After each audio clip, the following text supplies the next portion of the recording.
फिक्र में अब समय है 2 मिनट में देश की 9 बड़ी खबरें आपको दिखाने का। अगले 2 मिनट में आप एकदम अपडेट हो जाएंगे इन खबरों को देखने के बाद। रूस के राष्ट्रपति व्लादिमीर पुतिन ने एक बार फिर प्रधानमंत्री मोदी को अपना सबसे अच्छा दोस्त बताया है। पुतिन से पूछा गया था कि वो किस वर्ल्ड लीडर के साथ चाय पीना पसंद करेंगे। इस सवाल के जवाब में पुतिन ने प्रधानमंत्री मोदी का नाम लेते हुए कहा कि उनके भारत के प्रधानमंत्री के साथ घनिष्ठ संबंध है।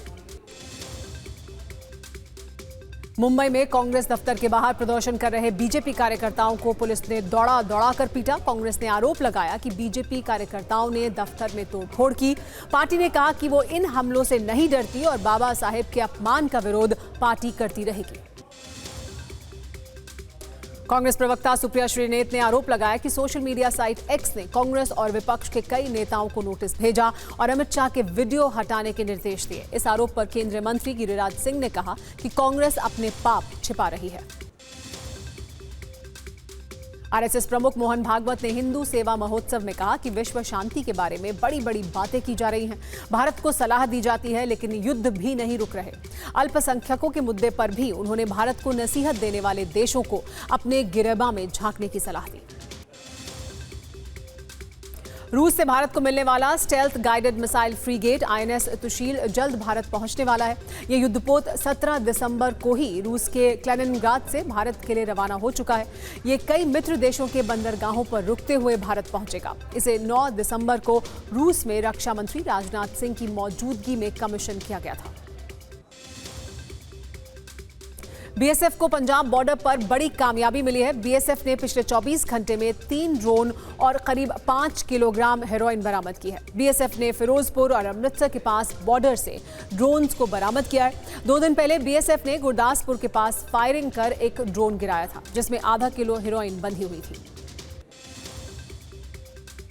इलाहाबाद हाईकोर्ट ने मुख्तार अंसारी के बेटे अब्बास अंसारी की जमानत याचिका खारिज कर दी है। अब्बास अंसारी पर आरोप है कि उसने जेल में विशेष सुविधाओं का लाभ उठाते हुए नियमों का उल्लंघन किया। इसके बाद उस पर गैंगस्टर एक्ट लगाया गया था। सुप्रीम कोर्ट के निर्देश के बाद उसने जमानत की अर्जी दाखिल की थी जिसे हाईकोर्ट ने खारिज कर दिया। यूपी में संभल के सांसद जियाउर रहमान बर्क के खिलाफ बिजली चोरी की एफआईआर दर्ज होने के बाद बिजली कनेक्शन काट दिया गया। बर्क के मकान में लगे एसी, पंखे, फ्रिज और अन्य उपकरणों की गिनती की गई। बिजली विभाग के मुताबिक उनके घर पर 2-2 किलोवाट के कनेक्शन मिले, जबकि मकान के आकार के हिसाब से 8 से 10 किलोवाट का कनेक्शन होना चाहिए। गृह मंत्री अमित शाह ने आज जम्मू कश्मीर की सुरक्षा पर समीक्षा बैठक की। बैठक में उपराज्यपाल मनोज सिन्हा और गृह सचिव के अलावा आईबी और रॉ के प्रमुख भी शामिल हुए। इनके अलावा सेनाध्यक्ष, केंद्रीय बलों के डीजीपी भी मौजूद रहे। बैठक में अमित शाह ने कहा कि हम जल्द आतंक मुक्त जम्मू कश्मीर का लक्ष्य हासिल करेंगे। फिक्र में आज हमारी पहली खबर की लोकेशन संसद है। हंगामा तो आप वहां रोज देख रहे हैं, लेकिन आज का घमासान जरा हटके है। बाबा साहेब पर जारी संग्राम का आज दूसरा एपिसोड शुरू होने वाला था और हो गई मारपीट। इसी दौरान संसद के हंगामेदार वीडियोस के साथ एक शब्द ट्रेंड करने लगा, धक्का मुक्की। किसी फिल्म की तरह एक्शन, इमोशन और थ्रिलर से भरपूर, जिसमें 2 सांसदों का खून बहा, उन्हें आईसीयू में भर्ती कराना पड़ गया। आज दिन भर संसद संग्राम के एपिसोड से जुड़े ये वीडियोस आपने भी देखे होंगे। सोशल मीडिया पर कई क्लिप देखी होंगी। तस्वीरों और बयानों को लेकर युद्ध छिड़ा हुआ है। आपके मन में अभी कई सवाल होंगे। आखिर ये धक्का मुक्की क्यों शुरू हुई? किसने शुरुआत की? मसला क्या था? कौन किसे धक्का दे रहा था? बीजेपी क्या कह रही है? कांग्रेस क्या कह रही है? इसीलिए हमने आपके लिए एक वीडियो को डिकोड किया और विस्तार से फिक्र की वीडियो फाइल तैयार की, ताकि पूरी तस्वीर आपके सामने साफ हो सके। आप जब ये फाइल देख लेंगे तो आपके सामने दूध का दूध और पानी का पानी हो जाएगा। पहले खबर की क्रोनोलॉजी जान लीजिए, शुरुआत कैसे हुई। असल में धक्का मुक्की वाला ये एपिसोड बाबा साहेब भीमराव अंबेडकर पर जारी सियासी संग्राम का एक्सटेंशन है। मंगलवार को राज्यसभा में अमित शाह के भाषण में अंबेडकर के अपमान का आरोप लगाकर कांग्रेस सांसद आज भी संसद परिसर में प्रदर्शन कर रहे थे। जवाब में बीजेपी सांसद भी कांग्रेस पर अंबेडकर के अपमान का आरोप लगाकर मैदान में उतर गए। बीजेपी का प्रदर्शन संसद के मकर द्वार पर था। उनके हाथों में तख्तियां थी जिस पर लिखा था, गांधी परिवार माफी मांगो। यहां तक हालात कंट्रोल में थे, लेकिन इसी प्रदर्शन के दौरान राहुल गांधी, प्रियंका गांधी और मल्लिकार्जुन खड़गे कुछ सांसदों के साथ सदन में प्रवेश करने लगे। तभी बीजेपी के कुछ सांसदों ने मकरद्वार पर उनके रास्ते में आकर नारेबाजी की। दावा है कि इसी दौरान वहां पर धक्का मुक्की हुई, जिसमें 2 बीजेपी सांसद गिर गए, उन्हें चोट आई। अब आप एक वीडियो देखिए। धक्का मुक्की में घायल हुए बीजेपी सांसदों के नाम प्रताप सारंगी और मुकेश राजपूत हैं। प्रताप सारंगी का आरोप है कि राहुल गांधी ने एक सांसद को धक्का दिया, जिससे वो सांसद प्रताप सारंगी के ऊपर गिर गए और उन्हें चोट आ गई, जिसके बाद उन्हें व्हीलचेयर पर बिठाकर एम्बुलेंस तक ले जाया गया। इसी धक्का मुक्की में बीजेपी सांसद मुकेश राजपूत को भी गंभीर चोट आई। दोनों को आरएमएल अस्पताल ले जाना पड़ा, जहां उन्हें आईसीयू में भर्ती किया गया। पीएम मोदी ने फोन करके उनका हालचाल जाना। इससे पहले संसद परिसर में ही धक्का मुक्की में घायल बीजेपी सांसद प्रताप सारंगी से मिलने नेता प्रतिपक्ष राहुल गांधी खुद पहुंचे। इस दौरान बीजेपी सांसदों ने उनके सामने इल्जाम लगाया कि राहुल गांधी ने ही धक्का दिया, जबकि राहुल ने सफाई दी कि उन्होंने धक्का नहीं दिया। जब इतनी तस्वीर देख ली तो एक वीडियो और देख लीजिए। दोनों घायल सांसदों को जब अस्पताल में भर्ती कराया गया तो बीजेपी के मंत्री और सांसदों का अस्पताल पहुंचना शुरू हो गया। सब उनका हालचाल जानने आरएमएल हॉस्पिटल पहुंचे। बीजेपी की तरफ से जब इस तरह हमलों की बौछार हुई तो कांग्रेस भी खुलकर मैदान में उतर गई। कांग्रेस ने भी वीडियो जारी करना शुरू कर दिया। इन वीडियोस में मल्लिकार्जुन खड़गे और प्रियंका गांधी अपने सांसदों के साथ दिख रहे हैं, नारे लगा रहे हैं। कांग्रेस का आरोप है कि इस दौरान बीजेपी सांसद हाथों में डंडे लगे प्लकार्ड लेकर विपक्ष के सांसदों को सदन में जाने से रोक रहे थे। खड़गे, प्रियंका गांधी और अन्य महिला सांसदों के साथ बीजेपी के सांसदों ने धक्का मुक्की की, जो सरासर गुंडई है। ये सब चल ही रहा था कि नागालैंड की बीजेपी सांसद एस फोंगनोंग कोनियान ने राज्यसभा में राहुल गांधी पर गंभीर आरोप लगा दिया। उन्होंने कहा कि राहुल गांधी ने न केवल उनसे ऊंची आवाज में बदसलूकी की, बल्कि इतने करीब आ गए कि वो खुद को असहज महसूस करने लगे। संसद में हुई इस धक्का मुक्की पर आप पहली वीडियो रिपोर्ट देखिए, फिर बाकी अपडेट और बयानों की फायरिंग भी हम आपको दिखाएंगे।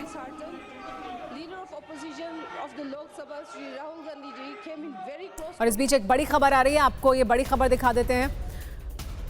राहुल गांधी के खिलाफ एफआईआर दर्ज हो गई है। दिल्ली पुलिस ने एफआईआर दर्ज की है। तो संसद में जो धक्का मुक्की हुई उसके बाद अब राहुल गांधी के खिलाफ एफआईआर दर्ज हुई है। आज बीजेपी सांसदों ने दर्ज कराई थी शिकायत और अब राहुल गांधी के खिलाफ ये एफआईआर दर्ज कर ली गई है।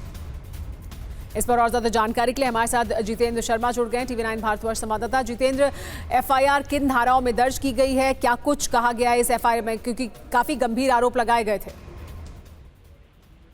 जी बिल्कुल, देखिए आज जो कुछ हुआ संसद के अंदर जो धक्का मुक्की कांड हुआ उसको लेकर बकायदा दिल्ली पुलिस ने जो बीजेपी नेताओं की तरफ से जिसमें सांसद बासुरी स्वराज, इसके अलावा अनुराग ठाकुर और साथ ही वडोदरा के सांसद पहुंचे थे।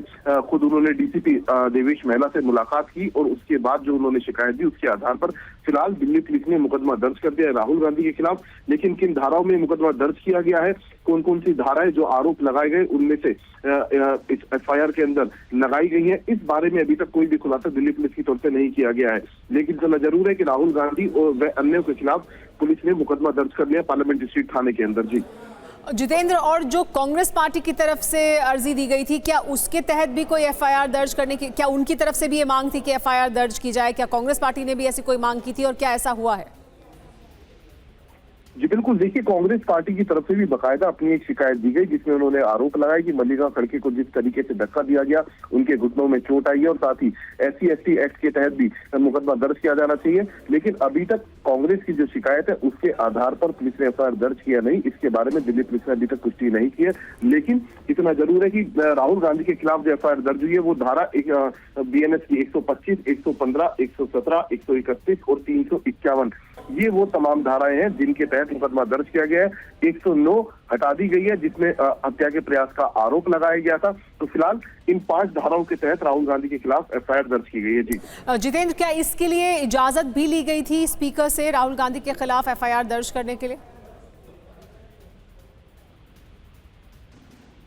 जी बिल्कुल, देखिए फिलहाल जो पुलिस का पहले से कहना था कि इस पूरे मामले में लीगल ओपिनियन ली जा रही है, क्योंकि जो पूरा कांड हुआ, जो धक्का मुक्की हुई, वो दरअसल संसद परिसर के अंदर हुई थी। ऐसे में जो लोकसभा अध्यक्ष होते हैं उनकी परमिशन चाहिए होती है, जाहिर सी बात है उनकी परमिशन ली गई होगी। और उसके बाद ही राहुल गांधी के खिलाफ, क्योंकि राहुल गांधी खुद सांसद है, तो उनके खिलाफ अब ये मुकदमा दर्ज किया गया है। खास बात यह कि जो धाराएं हैं वो 125, 115, 117, 131 और 351 लगाई गई है बीएनएस के तहत। और जो धारा 109 थी, जिसमें हत्या के प्रयास का आरोप बाकायदा बीजेपी सांसदों के द्वारा राहुल गांधी के ऊपर लगाया गया था इस शिकायत के अंदर, उस धारा को फिलहाल हटा लिया गया है। जी हाँ, तो 109 जो धारा थी वो हटा ली गई है, लेकिन बाकी तमाम धाराएं हैं मौजूद। जो शिकायत दर्ज कराई गई थी बीजेपी सांसदों द्वारा, बीजेपी के नेताओं द्वारा, उसके तहत अब राहुल गांधी पर मामला दर्ज कर लिया गया है, एफआईआर दर्ज कर ली गई है। इसकी अहम जानकारी सामने आई है। लेकिन अब आपको इस धक्का मुक्की कांड पर आरोप प्रत्यारोप वाली बयानों की ये रील भी आइए दिखा देते हैं।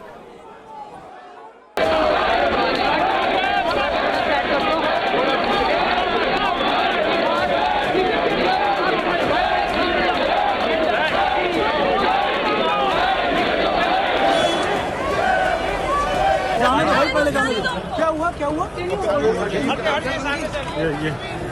राहुल गांधी एक एमपी को धक्का लगा, मेरे ऊपर गिर पड़ा और मैं नीचे गिर गया। किसने धक्का मारा? राहुल गांधी ने। हाँ, राहुल गांधी। आपको शर्म नहीं आती है? क्या राहुल, क्या शर्म नहीं आती है? क्या शर्म नहीं आती है? गुंडागर्दी करता हूँ, बूढ़े को गिरा दिया। इसमें मैं अंदर जाने की कोशिश कर रहा था, तो बीजेपी के एमपी जो थे वो मुझे ऐसे रोकने की कोशिश कर रहे थे, धकेल रहे थे और मुझे धमका रहे थे, तो वो हुआ है। हाँ, किया है, मगर ठीक है, कोई मतलब धक्का मुक्की से हमें कुछ होता नहीं है, मगर ये एंट्रेंस है पार्लियामेंट हाउस की और हमारा अधिकार है अंदर जाने का।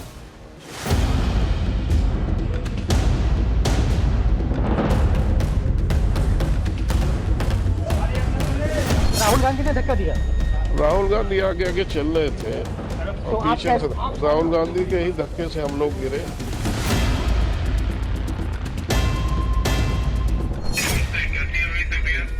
सर ठीक है, अभी भी चक्कर से आ रहा है, घबराहट सी हो रही है।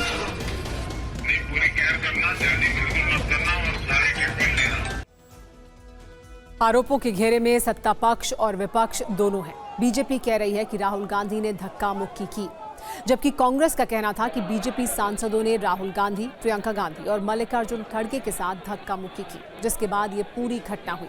प्रियंका गांधी ने तो ये तक दावा किया कि उनकी आंखों के सामने खड़गे गिर गए, जिससे उन्हें लगा कि उनके पैर टूट गए हैं। खैर, इन आरोपों के बीच अनुराग ठाकुर ने दोपहर 12:30 बजे 15 सेकंड का एक वीडियो क्लिप जारी करके ये दावा किया कि राहुल गांधी खुद मान रहे हैं कि उन्होंने धक्का मुक्की की है और बड़ी बेशर्मी से कह रहे हैं कि धक्का मुक्की से कुछ नहीं होता।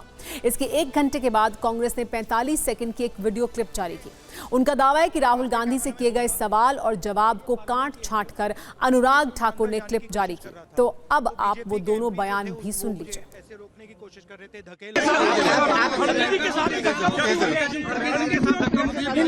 देखिए, हाँ, किया है, मगर ठीक है, कोई मतलब धक्का मुक्की से हमें कुछ होता नहीं है। नहीं, देखिए, हाँ, किया है, मगर ठीक है, कोई मतलब धक्का मुक्की से हमें कुछ होता नहीं है, मगर ये एंट्रेंस है पार्लियामेंट हाउस की और हमारा अधिकार है अंदर जाने का, और बीजेपी के जो मेंबर्स हैं वो हमें अंदर जाने से रोक रहे हैं। अब तक आपने संसद परिसर और संसद के अंदर की धक्का मुक्की वाला एपिसोड देखा। यहां तक मामला शांत हो जाता तो बात समझ आती, लेकिन ऐसा नहीं हुआ। इसके बाद दूसरी सियासी लड़ाई संसद के बाहर शुरू हुई। धक्का मुक्की का ये प्रकरण पुलिस स्टेशन तक पहुंच गया। यहां से केस मुकदमों वाला हिस्सा शुरू होता है। अनुराग ठाकुर और बांसी स्वराज के साथ बीजेपी नेताओं का दल संसद मार्ग थाने पहुंचा। बीजेपी सांसद अनुराग ठाकुर ने बताया कि राहुल गांधी ने शारीरिक हमला किया और उकसाने का काम किया। बीजेपी ने राहुल गांधी और कांग्रेस के अन्य नेताओं के खिलाफ बीएनएस की धारा 109, 115, 117, 125, 131 और 351 यानी कुल 6 धाराओं के तहत शिकायत दर्ज कराई थी, जिसमें अब एफआईआर दर्ज हो गई है। सिर्फ इसमें से धारा 109 हटा दी गई है। बाकी तमाम धाराओं के तहत राहुल गांधी के खिलाफ अब एफआईआर दर्ज हो गई है। बीजेपी की शिकायत का जवाब कांग्रेस ने भी थाने पहुंचकर दिया। कांग्रेस के दल में भी कुछ महिला सांसद थीं। ये दल भी संसद मार्ग थाने पहुंचा और बीजेपी के खिलाफ लगभग इन्हीं धाराओं में शिकायत दर्ज करवाई। कांग्रेस ने मल्लिकार्जुन खड़गे पर हमले का आरोप लगाते हुए बीजेपी सांसद बंटी, विवेक साहू सहित अन्य सांसदों के खिलाफ शिकायत दर्ज कराई। कांग्रेस ने धारा 114, 115, 116, 117, 129, 130, 131 और 133 यानी 8 धाराओं के तहत शिकायत दर्ज कराई। दिल्ली पुलिस ने दोनों पक्षों की शिकायत ले ली है। संसद परिसर में हुई धक्का मुक्की को लेकर पुलिस ने कानूनी राय ली है। इस बात पर विचार किया गया कि संसद सत्र के दौरान हुई इस घटना में लोकसभा स्पीकर की इजाजत के बिना एफआईआर दर्ज की जा सकती है या नहीं। पुलिस के पास 2 विकल्प थे, या तो शिकायत के आधार पर पहले जांच करे या फिर एफआईआर दर्ज कर तफ्तीश शुरू करे। लेकिन अब खबर पक्की है कि बीजेपी की शिकायत पर पुलिस ने राहुल गांधी के खिलाफ एफआईआर दर्ज कर ली है। हालांकि हत्या की कोशिश वाली धारा को हटा लिया गया है। वैसे सिर्फ थाने में ही नहीं, लोकसभा स्पीकर और राज्यसभा के सभापति के पास भी दोनों दलों ने शिकायत दी है।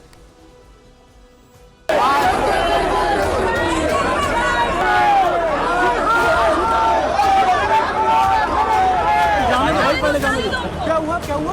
अगर सब लोग अपना ताकत दिखा करके मारपीट करने लग जाएंगे तो पार्लियामेंट कैसे चलेगा?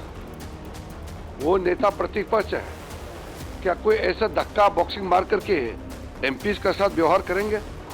आज पहली बार इन्होंने प्रोटेस्ट किया, सबको रोक दिया और उसके बाद धक्का मुक्की और ये गुंडागर्दी, और अब सिर्फ अमित शाह जी की खाल बचाने के लिए ये अब इन्होंने साजिश शुरू की है कि भैया ने किसी को धक्का मारा, ये वो। मेरी आंखों के सामने आप सब ने देखा होगा, खड़गे जी को धक्का मार के जमीन पे गिराया। क्या राहुल का हमने श्रीमान राहुल गांधी जी के खिलाफ दिल्ली पुलिस में शिकायत दर्ज कराई है।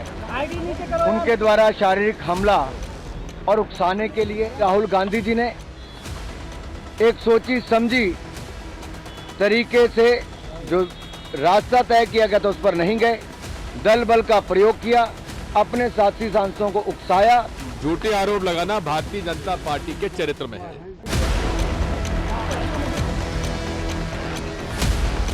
They were protesting. It was a peaceful protest. I was standing outside just below the staircase of Makar Door. Something happened to me which I really feel disheartened. Leader of opposition of the Lok Sabha, Shri Rahul Gandhi ji, came in very close proximity of me and I really feel uncomfortable. And he started shouting at me, which I felt is very unbecoming of a leader of opposition. धक्का मुक्की, हंगामा, आरोप और शिकायतों के बाद अगला चरण प्रेस कॉन्फ्रेंस का आया। शाम करीब 4:30 बजे कांग्रेस ने बड़ी प्रेस कॉन्फ्रेंस की। इसमें मल्लिकार्जुन खड़गे और राहुल गांधी मौजूद थे। राहुल गांधी संविधान की प्रति लेकर आए थे। सबसे पहले उन्होंने टेबल पर संविधान रखा, फिर अपनी बात रखी। दोनों नेताओं ने यह दावा किया कि ये सिर्फ अंबेडकर के अपमान के मुद्दे को भटकाने की कोशिश है। राहुल गांधी ने यह भी कहा कि विवाद अडानी से शुरू हुआ, बीजेपी नहीं चाहती कि अडानी पर चर्चा हो। कांग्रेस की प्रेस कॉन्फ्रेंस खत्म होने के तुरंत बाद बीजेपी की तरफ से भी एक प्रेस कॉन्फ्रेंस की गई। यहां केंद्रीय मंत्री शिवराज सिंह चौहान ने मोर्चा संभाला। उन्होंने आरोप लगाया कि राहुल गांधी ने लोकतांत्रिक मर्यादाओं को कुचला है। राहुल गांधी का आचरण किसी भी नजरिए से भारतीय नहीं। गांधी जी ने प्रेस कॉन्फ्रेंस की, इन्होंने अंबेडकर जी का अपमान किया है, उसकी अपॉलॉजी होनी चाहिए और रिजाइन करना चाहिए होम मिनिस्टर को। और जो मेन मुद्दा है जिसको ये मिटाना चाह रहे हैं, घुमाना चाह रहे हैं, मेन मुद्दा है कि नरेंद्र मोदी जी के मित्र अदानी जी के खिलाफ यूनाइटेड स्टेट्स में केस है, उनको वहां इंडाइट किया गया है और अदानी जी को नरेंद्र मोदी जी हिंदुस्तान बेच रहे हैं। कांग्रेस के अध्यक्ष खड़गे जी ने और राहुल गांधी जी ने प्रेस कॉन्फ्रेंस की थी। हम सोच रहे थे कि वो संसद में उनके द्वारा किए गए कुकृत्य की, पाप की क्षमा मांगेंगे। मुझे तो समझ में नहीं आया कि उन्हें प्रेस की क्यों। उस प्रेस से भी उनका अहंकार झलक रहा था। जो शाह ने कहा ये गलत है, वो माफी मांगना। ये इनका मंशा है कि इशू को डाइवर्ट करने के लिए वो दूसरे मुद्दे उठा रहे। बहुत ही दुर्भाग्यपूर्ण है और मैं समझता हूं कि स्वस्थ लोकतांत्रिक व्यवस्था में इस प्रकार की घटनाएं जो होती हैं ये बहुत ही दुर्भाग्यपूर्ण है और इसकी जितनी भी निंदा की जाए वह कम है। इस सबके बीच TV9 भारतवर्ष ने राहुल गांधी से पूछा कि जब संसद भवन के चप्पे चप्पे पर CCTV कैमरे लगे हुए हैं तो क्या विपक्ष CCTV फुटेज जारी करने की मांग करेगा। इस पर राहुल गांधी का जवाब था वो फौरन CCTV फुटेज जारी कर दें, सारा सच सामने आ जाएगा।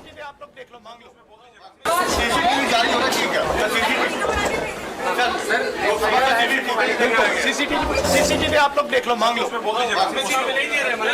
वो कैसे देंगे सर? उसके अंदर रियलिटी है। सीसीटीवी जारी होना चाहिए।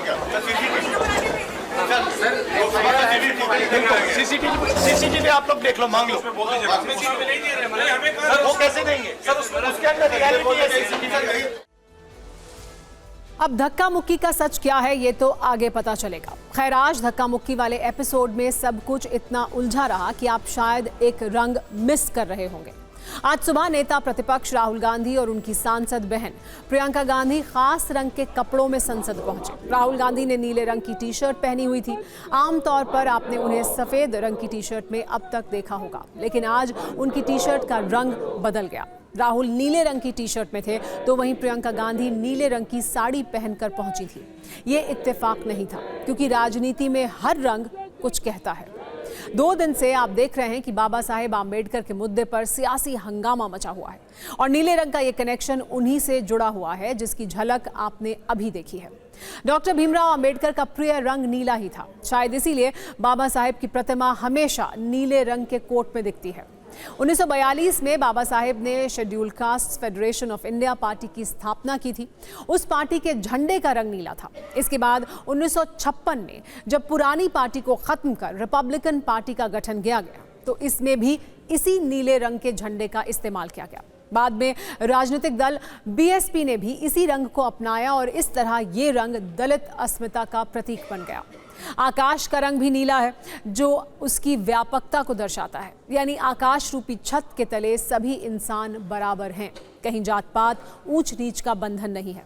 इस लिहाज से देखें तो नीला रंग बराबरी और स्वतंत्रता का प्रतीक है। बाबा साहेब का भी यही विजन था। फिक्र के लेंस से देखें तो जिस संविधान दिवस की 75वीं वर्षगांठ पर संसद के दोनों सदनों में 2 दिनों तक चर्चा हुई, उसी संविधान के अनुच्छेद 79 में भारतीय संसद को भारतवर्ष का सर्वोच्च विधायी निकाय और सांसदों को नीति निर्माता बताया गया है। लेकिन 2 वर्ष 11 महीने और 18 दिन लगाकर संविधान लिखने वाले 299 सदस्य आज अगर संसद परिसर के बाहर धक्का मुक्की और मारपीट की तस्वीर देखते तो उन्हें बहुत दुख होता। संविधान निर्माता सोचते जरूर कि जिस संसद में चर्चा होनी चाहिए वहां ये क्या हो रहा है। शायद ऐसे ही दृश्यों के लिए प्रसिद्ध व्यंग्यकार हरिशंकर परसाई ने कहा था कि विचार जब लुप्त हो जाता है या विचार प्रकट करने में बाधा होती है या किसी के विरोध से भय लगने लगता है, तब तर्क का स्थान हुल्लड़ या गुंडागर्दी ले लेती है। और फिक्र में अब बात देश के उन दुश्मनों की जिन्हें सुरक्षा बलों ने एनकाउंटर में मार गिराया है। जम्मू कश्मीर में कुलगाम जिले के कद्देर इलाके में सेना और पुलिस ने जॉइंट ऑपरेशन में हिजबुल मुजाहिदीन के 5 आतंकियों को ढेर कर दिया, जबकि 2 जवान जख्मी हुए हैं। इन 5 आतंकियों में लंबे समय से सुरक्षा बलों को चकमा देने वाला आतंकी फरूक नली भी मारा गया। इसने कई आतंकी हमलों में लोगों का खून बहाया था। आज सुबह इन सभी आतंकियों के कुलगाम के कद्देर इलाके में छिपे होने का इनपुट मिला था। इसके बाद सेना और पुलिस ने मिलकर जॉइंट ऑपरेशन शुरू किया। तलाशी के दौरान आतंकियों ने सुरक्षा बलों पर फायरिंग कर दी। इसके बाद जवाबी कार्रवाई में सभी आतंकी मारे गए। इन आतंकियों के पास से इनके हिजबुल मुजाहिदीन के ID कार्ड और डेबिट कार्ड भी बरामद किए गए हैं। आप देख सकते हैं कि हर एक आतंकी के पास हिजबुल मुजाहिदीन का ID कार्ड भी दिखा था, जिस पर इन आतंकियों के नाम लिखे थे। फारूक अहमद भट्ट, आदिल हुसैन, मुश्तार अहमद इत्तू, यासिर जावेद भट्ट और इरफान याकूब लोन। दिसंबर में आतंकियों के एनकाउंटर की ये पहली घटना है, जबकि नवंबर महीने में 8 आतंकी मारे गए थे। ग्राउंड जीरो से हमारे रिपोर्टर इरफान कुरैशी की रिपोर्टिंग वाली ये रील जरूर देखिए।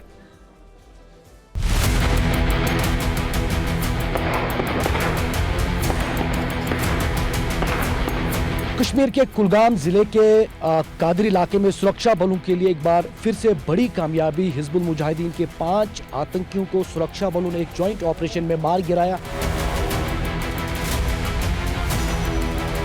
सुरक्षा बलों ने इस साउथ कश्मीर के पूरे इलाके में कोऑर्डिनेट सर्च ऑपरेशन इंटेंसिफाई किए और लगातार आतंकी नेटवर्क को बस्ट करने का प्रयास शुरू किया। और आप देख सकते हैं साफ तौर पर एक बड़ी सफलता सुरक्षा बलों के लिए।